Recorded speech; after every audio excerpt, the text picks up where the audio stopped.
Hello my lovely students, welcome to Ganit Vigyan. मैं हूँ शालिनी। आज की वीडियो में हम एक्सरसाइज 7E के कॉम्पिटेंसी फोकस्ड क्वेश्चंस की प्रैक्टिस करेंगे। So let's start. Question number 1, which of the following does mean a 100% profit. इनमें से अगर हमें 100% प्रॉफिट लेना है तो उसका मतलब क्या है कि हम 100 रुपीज़ का खरीदेंगे और सेल करेंगे 50 का। तो देखिए 100 का खरीदा मतलब ये कॉस्ट प्राइस है, ये सेलिंग प्राइस है। तो हम प्रॉफिट की हमें परसेंटेज निकालनी है। तो यहाँ पे पहले तो हम प्रॉफिट निकालेंगे, that is S P minus C P. S P कितना है यहाँ पे 50 और सी पी कितना है 100। तो यहाँ पे प्रॉफिट हो नहीं रहा, हो क्या रहा है, लॉस। तो ये ऑप्शन हमारी नहीं है। सेकंड है, ये हमारा सी पी, ये हमारा एस पी। तो प्रॉफिट कितना हुआ S P minus C P, 100 minus 100। तो ना ही हमें कोई प्रॉफिट हुआ ना ही लॉस हुआ, तो ये भी ऑप्शन नहीं है। सी है, सीपी हमारा है 50, एसपी हमारा है 100। सो प्रॉफिट कितना होगा SP minus CP, 100 minus 50, that is 50 rupees. अब इसकी परसेंटेज निकालते हैं। प्रॉफिट की परसेंटेज कैसे निकलती है, profit upon CP into 100। Profit है 50, सीपी है हमारे पास 50 इंटू 100, ये कैंसिल हो गया। सो दिस इज 100%, ऑप्शन।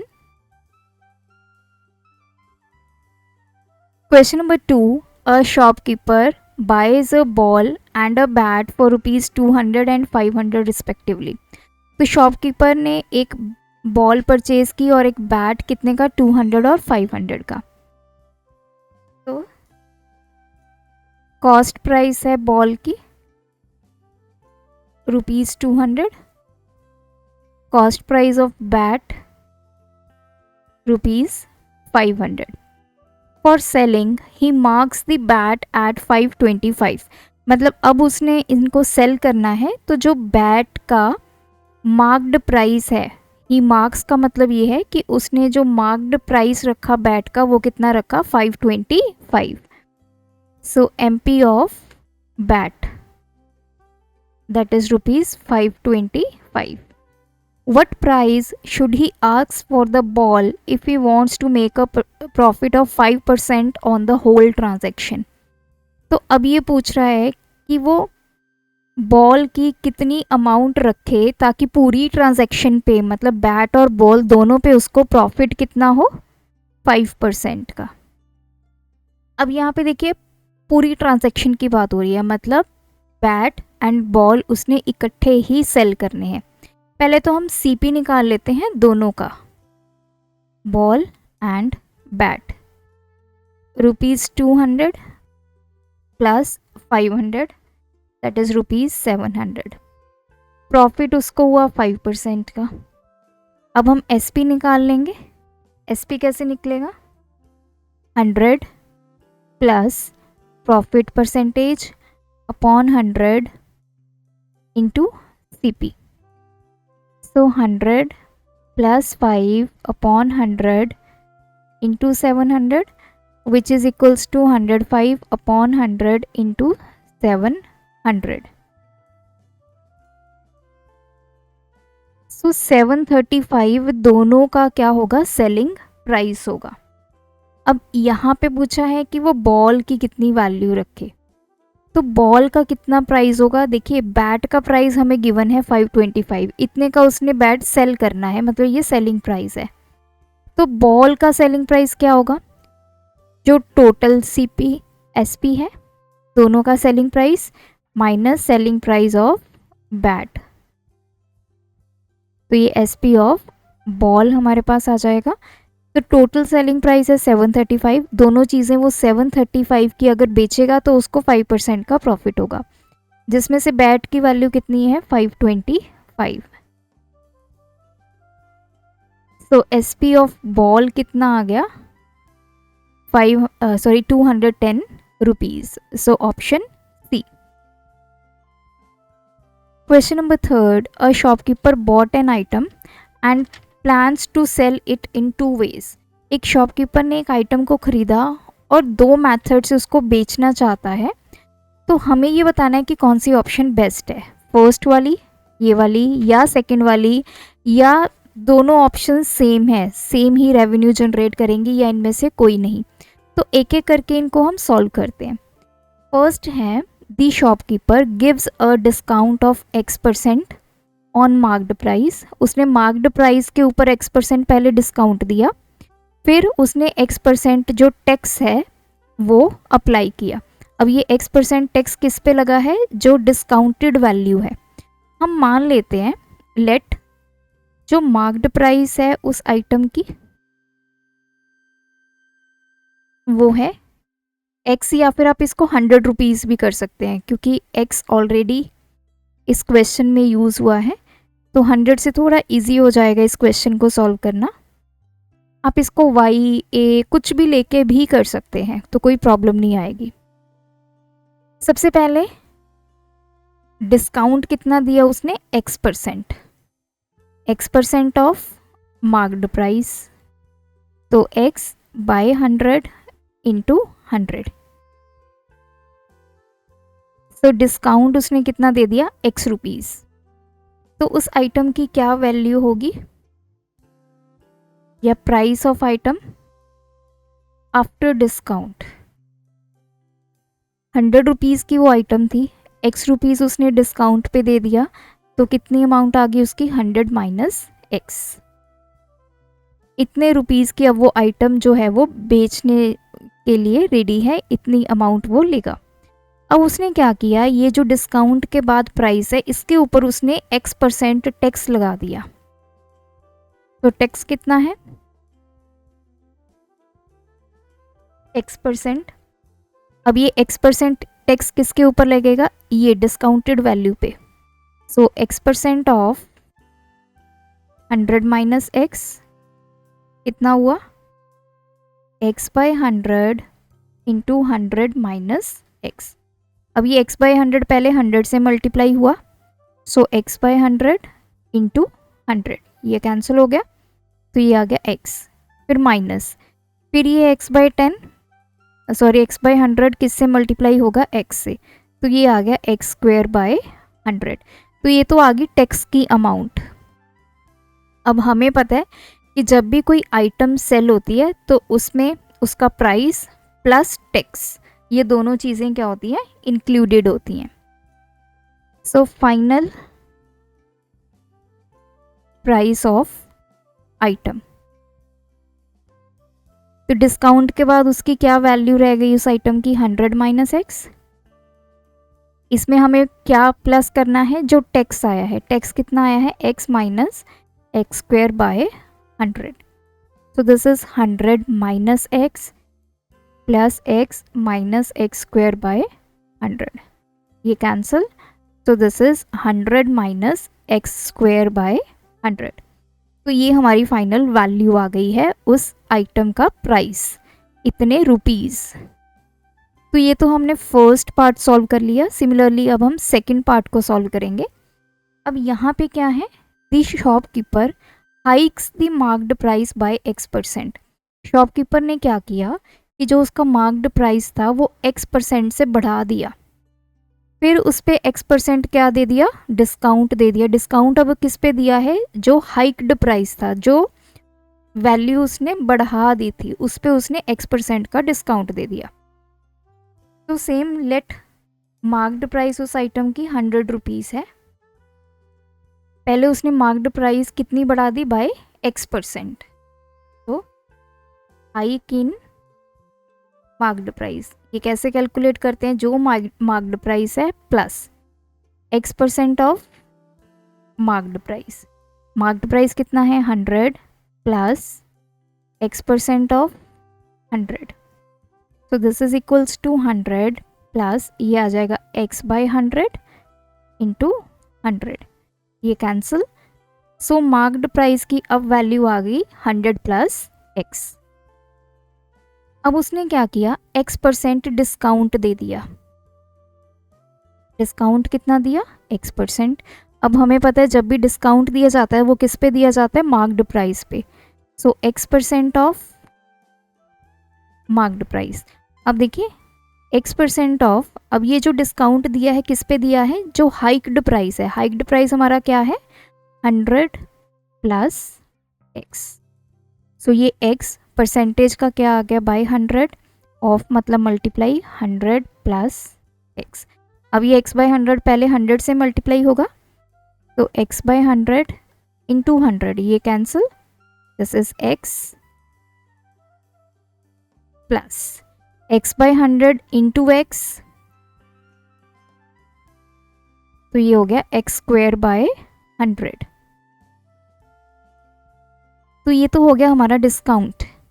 अब डिस्काउंट क्या होता है, हम डिस्काउंट की वैल्यू माइनस करके देते हैं। सो एसपी ऑफ आर्टिकल, किसी भी आर्टिकल का सेल प्राइस क्या होता है, जो मार्क्ड प्राइस है माइनस डिस्काउंट। अब मार्क्ड प्राइस इसका क्या है 100 प्लस एक्स या 100 प्लस एक्स माइनस डिस्काउंट कितना है that is x plus x square by 100। तो ये कितना आ गया 100 प्लस एक्स माइनस एक्स, ये प्लस माइनस क्या हो जाएगा माइनस, तो ये पॉजिटिव और negative cancel, so this is 100 minus x square by 100। तो देखिए सेकंड की वैल्यू भी यही आई है, सेलिंग प्राइस हमारा फाइनल क्या है 100 minus x square by 100।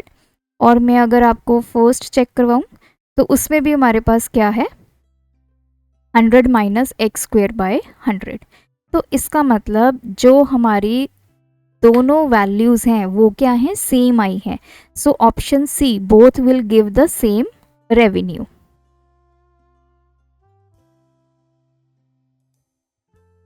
Now question number 4, Amazon offers you 100% cashback on an article of ₹500। तो 500 पे हमें 10% कैशबैक हुआ है, मतलब ये डिस्काउंट हमें मिला है किस पे 500 रुपीज़ के आर्टिकल पे। एंड एड्स, फिर उसने क्या किया 15% डिलीवरी चार्जेस जो हैं वो ऐड कर दिए। तो हमें कितनी अमाउंट पे करनी है, देखिए अमाउंट जब हम कैलकुलेट करेंगे, अमाउंट कैसे कैलकुलेट होती है, पहले तो ये आर्टिकल की जो अमाउंट है, अमाउंट ऑफ आर्टिकल, अब इस आर्टिकल पे कुछ डिस्काउंट मिला है तो डिस्काउंट हम माइनस करेंगे, और जो टैक्स ऐड हुआ है डिलीवरी चार्जेस वो हम करेंगे प्लस। अमाउंट हमें आर्टिकल की पता है 500 है। अब हम डिस्काउंट कैलकुलेट कर लेते हैं पहले तो, डिस्काउंट कितना है 10%। So 10% of 500 which is 10 by 100 into 500, ये कैंसिल, तो 50 रुपीज़ का हमें डिस्काउंट मिल गया। तो आर्टिकल की अमाउंट कितनी रह गई, amount of article 500 minus 50 that is 450। अब इस 450 पे टैक्स लगेगा। सो आप ऑप्शंस में देखते जाइए, पहले दो तो ऑप्शन नहीं है क्योंकि 15% कुछ नहीं है यहाँ पे। तो 500 जो उस आर्टिकल की अमाउंट है, इसमें से हमने माइनस क्या किया 10%, 10% किसका 500 का, तो ये और ये तो सही हो गया। फिर उसके बाद ये क्या है 15% ऑफ 450, मतलब अब हमने टैक्स की वैल्यू भी तो ऐड करनी है। टैक्स कैसे निकालते हैं, टैक्स है 15%, 15% किसका इस अमाउंट का जो डिस्काउंट के बाद बनी है, तो 15% of 450। So option D. Question number 5, a shopkeeper sells an item for 25% discount and still makes 25% profit. एक शॉपकीपर ने एक आइटम को बेचा, 25% डिस्काउंट दिया, लेकिन फिर भी उसको 25% प्रॉफिट हो गया। The discount he needs to offer to achieve a profit of 36%। अब ये पूछा गया है कि 36% प्रॉफिट लेने के लिए वो कितना डिस्काउंट दे। तो सबसे पहले अगर डिस्काउंट की बात हुई है तो मतलब डिस्काउंट किसके ऊपर मिलता है, हमें मार्क्ड प्राइस के ऊपर मिलता है। तो मान लेते हैं कि मार्क्ड प्राइस x रुपीज़ है, तो शुरू में उसने क्या दिया 25% डिस्काउंट दिया और प्रॉफिट दिया 25%, उसको प्रॉफिट मिला। अगर डिस्काउंट 25% है तो 25% किसका होगा? मार्क्ड प्राइस का। तो दिस इज 25/100 इंटू एक्स। तो डिस्काउंट हमें मिल गया x/4 रुपीज़। ये MP है, ये डिस्काउंट है। नाउ अब नेक्स्ट, अब हम निकालते हैं SP, क्योंकि हमारे पास डिस्काउंट है, हमारे पास MP है, तो SP निकाल सकते हैं। SP किसके इक्वल होता है? MP minus discount. Marked price कितना है? X। डिस्काउंट कितना है? x/4। तो 4 LCM 4x minus x, 3x/4 rupees क्या आ गया? SP। अब प्रॉफिट गिवन है 25%, क्योंकि देखिए दूसरे केस में उसने क्या बोला है कि उसको प्रॉफिट कितना चाहिए? 36% चाहिए। तो वो डिस्काउंट कितना देगा? अगर हमारे पास CP होगा, SP होगा, फिर हम डिस्काउंट भी निकाल सकते हैं। तो पहले हम यहाँ से CP निकालते हैं कि उस आइटम का कॉस्ट प्राइस कितना था। 100/100 प्लस प्रॉफिट कितना है? 25% इंटू SP कितना है? 3x/4। 100/125 into 3x/4।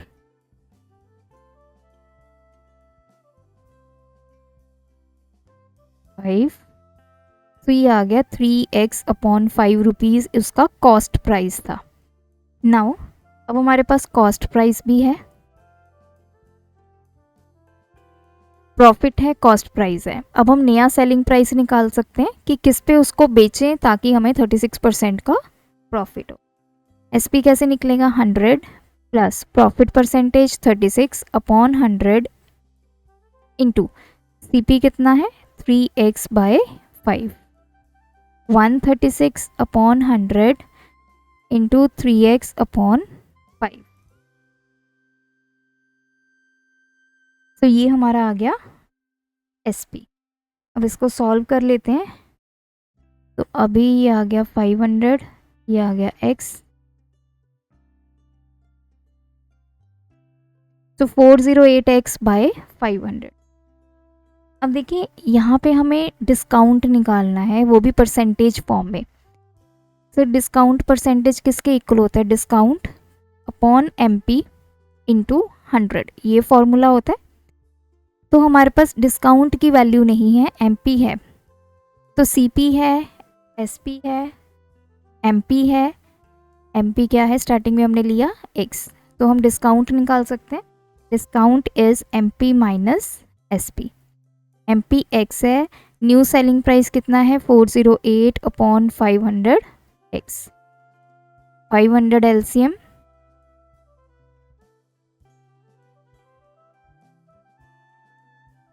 तो ये आ गया 92x/500। ये हमारे पास डिस्काउंट आ गया। अब डिस्काउंट की परसेंटेज फाइंड करनी है, तो डिस्काउंट 92x/500 इंटू डिनोमिनेटर में क्या आएगा? मार्क्ड प्राइस जो कि है x और परसेंटेज के लिए 100। ये आ गया 92/5%। तो 92 इसको 5 से डिवाइड कर लेते हैं। 8/42। तो ये आ गया which is equals to 18.4%। So option C। Question number 6. A teacher buys a book of cost price 100. As she goes to school next day, her friend asked her to sell that to her. As a friend, she sells the book at 20% loss. तो पहली एक teacher है जिसने एक book purchase की 100 की, उसने second teacher को दे दी और उसको लॉस हुआ 20% का। And then her friend sells that book at, ये जो फ्रेंड थी मतलब टीचर नंबर 2, इसने ये बुक जो है आगे बेच दी। सपोज कीजिए एक थर्ड टीचर को बेच दी और 20% गेन पे बेची। तो फाइनली इसने कितने की बेची है, सेलिंग प्राइस हमें ढूंढना है उस बुक का। अब देखिए शुरू में कॉस्ट प्राइस क्या है उस बुक की, रुपीज़।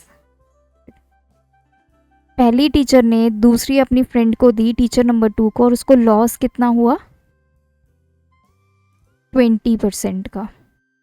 तो यहाँ से हम सेलिंग प्राइस निकाल सकते हैं कि पहली ने दूसरी को कितने की बेची। तो that is equals to 100 minus loss percentage 20 upon 100 into CP कितना है 100, 80 upon 100 into 100 that is equals to 80 rupees. तो हमें पता चल गया कि फर्स्ट टीचर ने 100 की वो खरीदी, उसको बेची कितने की, 80 रुपीज़ की, मतलब सेकंड ने 80 की खरीद ली। अब सेकंड टीचर ने ये 80 रुपीज़ सेकंड टीचर के लिए क्या बन गया, कॉस्ट प्राइस बन गया।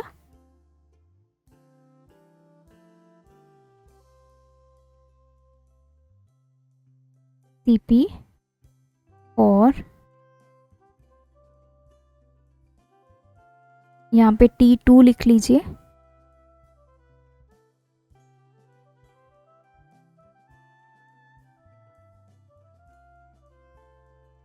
सेकंड टीचर ने ये 80 रुपीज़ की खरीदी है क्योंकि पहली ने 80 की बेच दी। SP और टीचर 1, इसने 80 की बेची तो दूसरी ने 80 की इसको खरीद लिया, तो CP उसके लिए कितना आ गया, 80 रुपीज़। अब इसने आगे T3 टीचर को दे दी 20% गेन के साथ। गेन कितना है, 20%। तो हम सेलिंग प्राइस निकाल सकते हैं कि इसने कितने की बेची ताकि इसको गेन हो जाए। So that is equals to 100 plus gain कितना हुआ 20% अपॉन 100 इंटू CP कितना है 80, तो that is equals to 120 upon 100 into 80, 96 rupees. तो T2 ने T3 को ये बुक 96 रुपीज़ की सेल की, T1 ने T2 को की 80 रुपीज़ की, T2 ने T3 को की 96 रुपीज़ की, इसकी वजह से उसको 20% क्या हुआ, प्रॉफिट। अब T2 ने क्या किया, उस बुक को 80 रुपीज़ में ख़रीदा और 96 रुपीज़ में बेच दिया, तो उसको 20% प्रॉफिट हुआ। और वहीं अगर T1 की बात करें तो उसने 100 में ख़रीदी और 80 में बेच दी, जिसकी वजह से उसको 20% लॉस हुआ। So answer is 96 rupees. Question number 7. A dealer allows a discount of 10% on the marked price. एक डीलर ने marked price के ऊपर 10% डिस्काउंट दिया। How much above the cost price must he mark his goods? कहते हैं कि cost price से ज़्यादा कितना वो मार्क्ड प्राइस रखे ताकि उसको 8% का प्रॉफिट हो। स्टार्टिंग में मान लेते हैं कि जो मार्क्ड प्राइस है वो X रुपीज़ है, और उसने डिस्काउंट कितना दिया, 10% का। जो 10% देगा वो डिस्काउंट वो किस पे देगा, मार्क्ड प्राइस पे देगा। तो 10 upon 100 into X which is equals to X by 10 rupees उसने डिस्काउंट देना है। अब हम निकालते हैं सेलिंग प्राइस, क्योंकि हमें कॉस्ट प्राइस भी निकालना है। फिर हम MP और CP का डिफरेंस निकालेंगे, तो वो आगे देखते हैं। पहले SP निकालते हैं। SP किसके इक्वल है, MP माइनस डिस्काउंट। MP कितना है X, डिस्काउंट कितना है X by 10 rupees. 10 LCM 10X minus X which is equals to 9X by 10 rupees. ये इसका सेलिंग प्राइस आ गया। तो अब देखिए उसने पूछा क्या है कि कॉस्ट प्राइस से ज़्यादा कितना मार्क्ड प्राइस रखें ताकि हमें 8% का प्रॉफिट हो। तो हमें वो परसेंटेज निकालनी है। तो वो परसेंटेज कैसे निकलेगी, जो डिफरेंस है अपॉन कॉस्ट प्राइस इंटू 100। अब डिफरेंस किसका, marked price and cost price का। देखिए जब भी आपने डिफरेंस निकालना है आपने ये देख लेना दोनों में से किसकी वैल्यू बड़ी है। उसने ये पूछा how much above the cost price must he mark his goods, मतलब वो मार्क्ड प्राइस कितना ज़्यादा रखे, तो हमें समझ में आया कि मार्क्ड प्राइस की वैल्यू ज़्यादा है। तो M P minus C P upon C P into 100। तो हमारे पास एम पी है x लेकिन सी पी नहीं है, तो सी पी की वैल्यू हम कैलकुलेट करेंगे। कैसे करेंगे? हमारे पास एस पी की वैल्यू है 9x/10, प्रॉफिट उसको हुआ 8% का, और यहाँ से हम सी पी की वैल्यू को कैलकुलेट करेंगे। C P is equals to 100 upon 100 plus profit कितना हुआ 8% इंटू एस पी कितना है 9x/10 इंटू 9x/10, ये कैंसिल।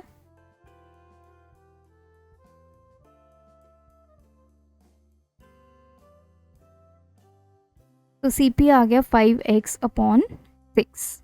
सारी वैल्यूज़ आ गई, अब हम परसेंटेज निकालेंगे।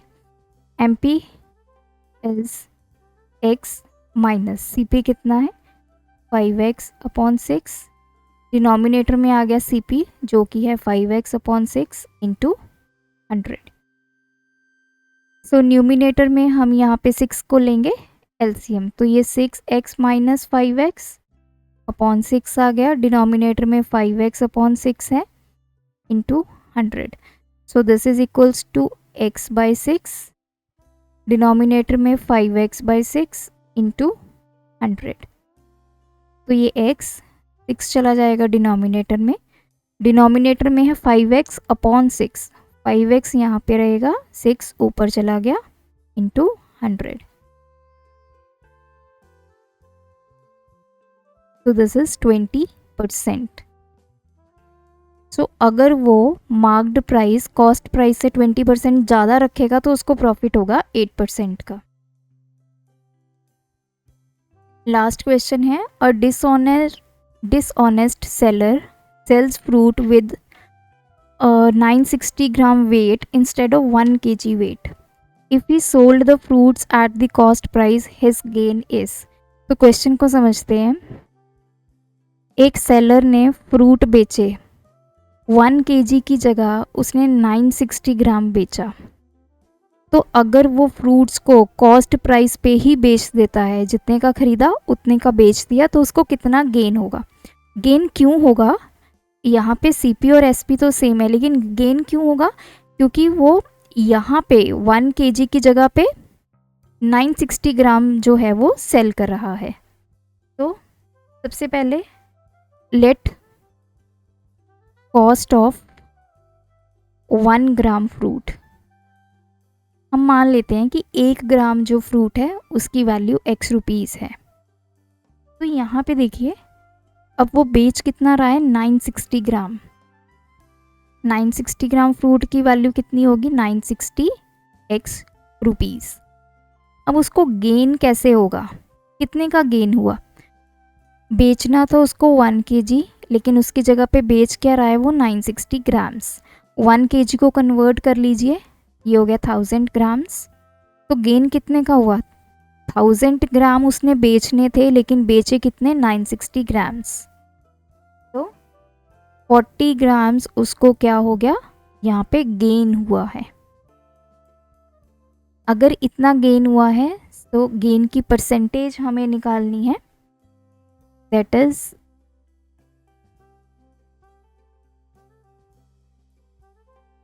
तो यहाँ पे एसपी और सीपी दोनों क्या है? सेम है। 40x, this is the gain in terms of rupees, ये हमने ग्राम्स में निकाला, तो गेन इन रुपीज़ अगर आप निकालेंगे that is 40 into x, 40x rupees उसको गेन हुआ। तो गेन परसेंटेज का formula that is gain upon C P into 100। अब कॉस्ट प्राइस क्या होगा? बेचा उसने कितना 960 ग्राम्स, तो उसकी कॉस्ट प्राइस 960x इंटू 100।